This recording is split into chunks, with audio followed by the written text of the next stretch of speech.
11月17号，拜登政府终于解禁了对乌克兰的武器限制，允许乌克兰使用射程超过300公里的陆军战术导弹，打击俄罗斯境内目标。这一行为标志着美国对俄乌态度的重大转变。因为长期以来呢，由于海马斯毁灭性的打击能力，美国长期以来甚至不允许其在俄罗斯边境使用，生怕普京会激怒按下红色按钮。所以今天大兵就和各位聊一聊海马斯以及其发射的陆军战术导弹为什么会让俄罗斯气急败坏。在冷战时期火箭炮领域遥遥领先的苏联，为什么至今没有研发出类似海马斯的装备？海马斯火箭炮系统是由美国洛克希德马丁公司开发的一种轻型多管火箭系统，主要由 M142 卡车底盘和 M270 火箭发射系统的缩减版本组合而成，具备高机动性、打击精度高和部署快速的特点，广泛应用于乌克兰军队在俄乌战争中的作战任务。海马斯的射程因配备不同类型的火箭弹而有所不同，可以从30公里到300公里甚至更远，具备很强的远程打击能力。如果用一句话总结海马斯的特点，那就是其具有高度的战术灵活性，可以在短时间内完成发射任务，并且迅速转移到新的发射位置，从而有效规避俄军的反击火力。然而想做到这一点可不容易，至少俄罗斯已经走了几十年的弯路了。长期以来，火箭炮的精度都难以保证，因此以卡秋莎为代表的多管式火箭炮往往会采用数台发射车齐射，用数量弥补命中率的不足。然而这种方式存在巨大问题，那就是发射的时间太长了。要知道，虽然号称齐射，但多管火箭炮并不是一次性将所有火箭弹瞬间射出去的，因为这样巨大的后坐力不仅会影响精准度，甚至会掀翻发射车。以俄罗斯现役数量众多的 BM30 龙卷风火箭炮为例，搭载了12枚300毫米火箭炮，虽然发射只需要37秒，但在发射之前需要3分钟的准备时间，来部署用于抵消火箭发射时后坐力的支架。发射之后还需要2分钟回收，更何况是在实战时需要多辆发射车配合攻击，一来一去浪费了很多时间，很难像海马斯那样做到灵活的快速机动。而海马斯能实现战场机动，主要原因在于其火箭弹拥有极高的精准度，在无论是集群目标还是单一目标，仅需一发火箭弹，火箭弹发射后就可以离开。这样一来，海马斯系统不仅可以单独行动，还无需担心后坐力。根据公开资料，海马斯从到达发射位置到完成部署与目标定位，通常是需要不到1分钟。一旦准备完毕，海马斯会在10几秒打出所有火箭弹，发射后海马斯可以迅速撤离，通常1分钟内就能移动到新的位置，避免敌方的反击火力。也就是说，从发射到撤离，海马斯全程仅需要2到3分钟。从这些我们不难看出，海马斯系统的高机动性依赖于其极高的制导精度。接下来呢，大兵就来聊聊海马斯火箭弹的内部结构，看看它是如何完成精准制导的。海马斯火箭弹的内部结构非常复杂，以制导多管火箭系统为例，其内部包括了多个关键组件，确保了精确打击能力。首先，火箭弹头包含了一个精确制导系统，主要由惯性导航系统和全球定位系统组成。INS 能够在火箭弹发射后的初始飞行阶段提供精确的位置信息，而 GPS 则在飞行过程中不断修正轨迹，以保证火箭弹能够精准命中目标。此外，火箭弹内部还装有电子控制系统，这些电子元件负责接收来自火控中心的指令，并不断调整弹道，以应对环境变化和目标移动。火箭弹的中部是燃料舱，通常包含固体火箭燃料，这种燃料能够提供巨大的推力，确保火箭弹以高速飞行。固体燃料的优势在于其储存安全性高，燃烧稳定，从而能够确保火箭弹在发射时的可靠性。燃料舱后面是一个用于稳定火箭弹飞行的尾翼系统，当火箭弹被发射后，尾翼会展开，以提供必要的空气动力稳定性，使火箭弹能够沿着预定的轨迹飞行。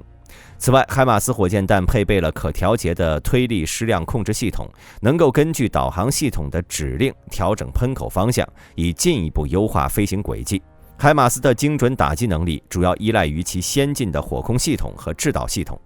首先，发射前，火控系统会通过卫星、无人机、地面侦察等多种手段获取目标的精确坐标，并且将这些数据输入到火箭弹的导航系统中。当火箭弹发射后，惯性导航系统首先根据初始设定的弹道参数引导火箭弹飞行，随后 GPS 会不断地更新火箭弹的位置与目标的相对位置，以进行细微的轨迹修正。整个过程中，火箭弹的控制系统会不断地调整尾翼角度和推力方向，以保证飞行路径的最优化，从而实现高精度打击。在俄乌战争中，海马斯的精准打击能力已经在多次战斗中得到证实。2022年7月，乌克兰军队利用海马斯成功摧毁了俄军位于梅里托波尔的一处大型弹药库，极大削弱了俄军在南部战线的后勤支援能力。乌克兰军队通过高效运用海马斯，成功对俄军的后勤设施、指挥中心及其他重要目标进行精准打击，有效阻止了俄军的推进步伐。除了制导多管火箭系统外，海马斯还可以发射陆军战术导弹系统，又称为 ATACMS。ATACMS 是一种地对地战术弹道导弹，专为远程精确打击设计。它的射程可达300公里以上，能够打击俄军的指挥中心、地面设施、雷达站和其他高价值目标。导弹内部配备有惯性导航系统和 GPS 制导系统，确保其精确打击能力，误差可以控制在数十米之内。ATACMS 导弹由弹头、导航与控制系统、推进系统等几个主要部分组成。其弹头可以携带多种类型的战斗部，包括集束弹头和高爆弹头，以满足不同的战术需求。在导弹发射后，惯性导航系统会引导导弹飞行到预定的中段弹道，随后 GPS 会进一步精确导引导弹至目标位置。推进系统使用固体燃料，能够提供持续而稳定的推力，使得导弹在高空高速飞行，具备极高的打击速度和突防能力。此外，它的制导系统能够在飞行中进行多次轨迹修正，以应对目标的移动和战场态势的变化，确保最终是能够精准摧毁目标。从优点来看，海马斯最大特点呢，就是其高机动性和精准打击能力。相比传统的重型火箭炮，海马斯搭载于6×6卡车底盘上，能够在各种路况下灵活行驶，适合在山区、森林、沙漠等复杂地形作战。此外，海马斯使用的火箭弹，比如 GMLRS 和 ATACMS， 可以实现精准打击，大大提高了打击效率和战场控制力。海马斯还配备了 GPS 导航与火控系统，使得发射精度大幅提升，可以有效减少对非目标区域的误伤，提升战场指挥官对火力的掌控。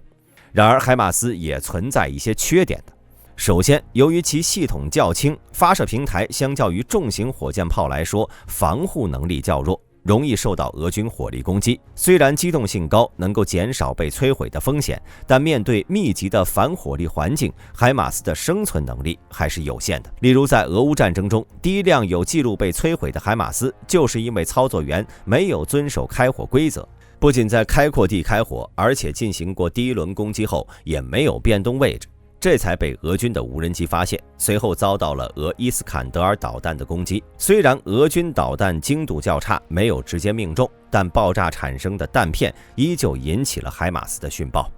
此外，海马斯的发射容量也相对较小，单车最多只能携带6枚火箭弹或者1枚 ATACMS 导弹。面对敌装甲突击集群或者是大面积战壕阵地，火力密度在战场上是不如传统的重型火箭炮，因此在一些大规模战场上，海马斯可能是无法满足火力压制的需求。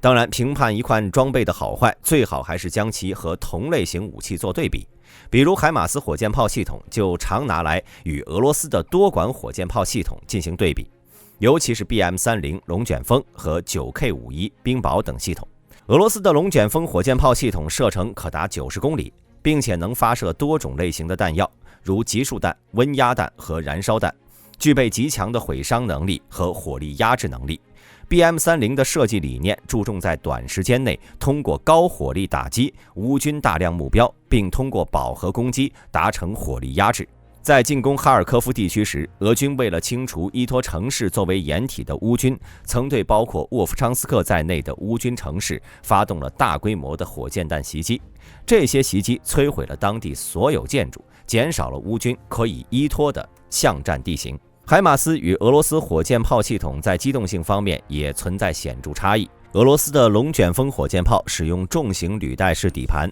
虽然在越野性能方面较为出色，但在战场上的反应速度略逊于轻型的海马斯。海马斯的卡车底盘和轻量化设计，让它能够在火力打击后快速撤离，减少暴露时间，适应了现代战场中高强度、高流动性的战术需求，尤其是在公路上，其机动性更是远高于履带式底盘。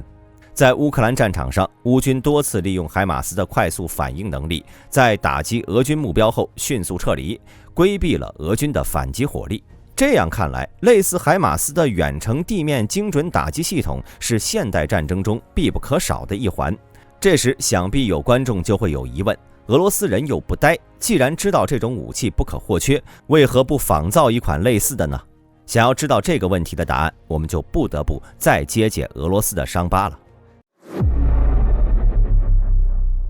俄罗斯在火箭炮的研发与应用上，长期以大口径、强火力、饱和式打击的主要方向，这和俄罗斯的传统军事学说有关系。在历史上，苏联时期的火箭炮系统，比如 BM-13、卡秋莎等，便注重火力覆盖和心理震慑，以压制对方士气和造成大面积毁伤为目标。这种作战理念在俄罗斯现代火箭炮系统中得以延续，并且更加强调火力输出的瞬时性和压倒性。因此，俄罗斯缺乏类似海马斯这样的精确打击和快速部署的轻型火箭炮系统。在作战思想上，俄罗斯军队的传统更倾向于利用大规模的火力和兵力进行正面压制，以实现对敌军的战略优势。而海马斯则代表了西方精确化、模块化、高效作战的新型作战理念。俄罗斯的火箭炮大多注重大规模地面部队的火力支援和战场铺设，通过多管火箭的饱和打击形成压制优势，而不是点对点的精确打击。加上俄罗斯对重型装备，比如坦克和装甲车的依赖，使他们的火力支援系统需要具备较强的防护能力，以伴随装甲部队作战。而海马斯则是一种具备独立打击能力的灵活战术单位。此外，俄罗斯军工业的发展方向也受到预算、装备更新周期与军方需求等多种因素的影响。在过去20年中，俄罗斯军工企业主要在保持已有武器系统的改进和更新上投入较多，缺乏足够的资源与动力去开发新的轻型精确打击武器系统。尽管近年来乌克兰战争中的实战经验让俄罗斯意识到了精确打击能力的重要性，但受限于技术储备、经济制裁以及工业基础，俄罗斯目前尚无法推出与海马斯性能相似的火箭炮系统。此外，俄军体制的僵化和腐败问题也极大制约了新型武器的研发和部署。军队体制中的官僚作风使得创新难以落地，决策流程冗长，效率低下。同时，军官贪腐现象严重，导致资源分配不均，军工资金被挪用或者浪费，进一步影响了新武器的研发进度。战争带来的经济问题也使得俄罗斯难以进行有效的军事现代化。战争消耗大量资源，加剧了国防预算的不足。此外，征兵制的普遍实施导致制造业劳动力短缺，尤其是在技术密集型的电子行业，这使得武器系统关键部件的生产能力受到了影响。俄罗斯在电子行业的发展相对落后，尤其是在高精度制导和电子元器件方面，受到长期以来缺乏技术创新和国际技术封锁的影响，国际制裁进一步加剧了这一问题，使得俄罗斯难以获得先进的电子元器件和技术支持，从而在现代化高精度武器的研发中面临巨大困难。与西方相比，俄罗斯在芯片制造、导航设备和数字化火控系统等方面存在明显的技术差距，